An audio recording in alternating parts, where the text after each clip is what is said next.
Hey, welcome to accessibletrainings.com. This is Katie again.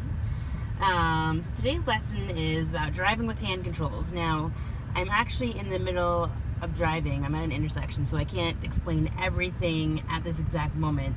But I'm going to show you how I drive and do what I can while I'm still here. I'll probably put my car in park. So I drive a van. Never thought I'd be 34 and my dream car would be a van, but it totally is. And the way the hand controls are hooked up, I'm not sure how well you can see it in the camera here, but when I push down, there's a lever here. When I push down, that engages the gas, and when I push in, which I want to do because I'm going to put my car back in drive, that engages the brake. So I'm waiting at a red light right now.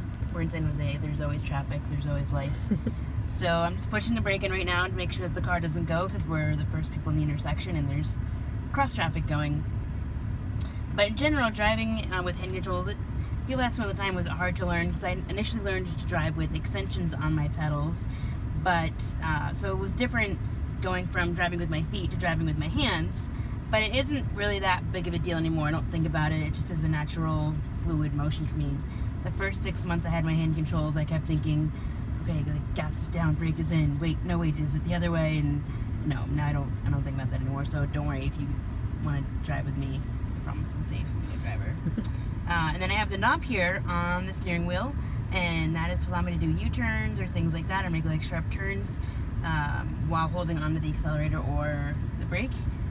So I need to accelerate through a turn, or do a U-turn and accelerate. I can hold the knob and do a whole thing like that. But the light is about to turn green now. Nope, yeah, I lied.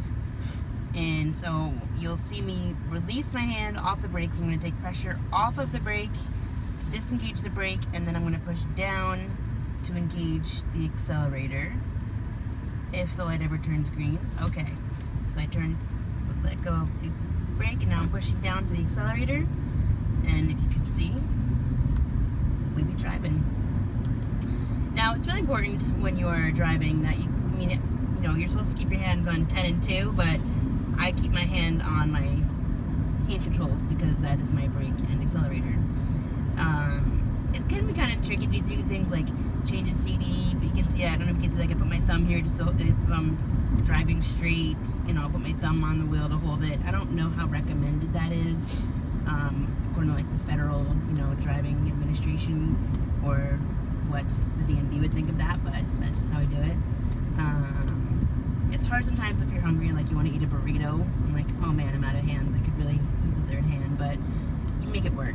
I like to drink things with a straw in it because drinking like this is kind of harder, but if you can drink from a straw, again, I only do that on a straight away because I can't turn and use my hand control at the same time. But other than that, driving with hand controls is pretty much the same as driving regularly. I just drive with my hands. So we're coming up to an intersection now. I'm going to put on my blinker, and then I'm pushing in for the brake.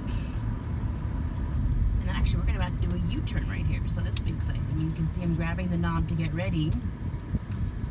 Oh, perfect timing, the light turned green. So here we go. This is how you use your knob. Let your seat to the base. Step to first. And then we're going to make a right here, so I grabbed my blinker while I was turning my wheel.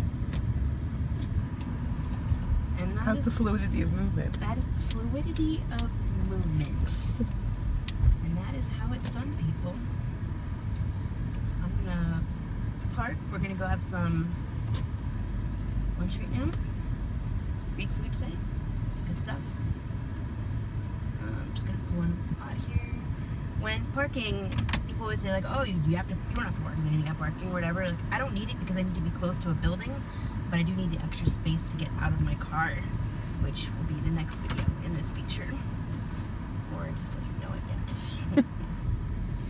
So just straightening out. Brake, park, boom. And that's how you drive. Thanks everyone.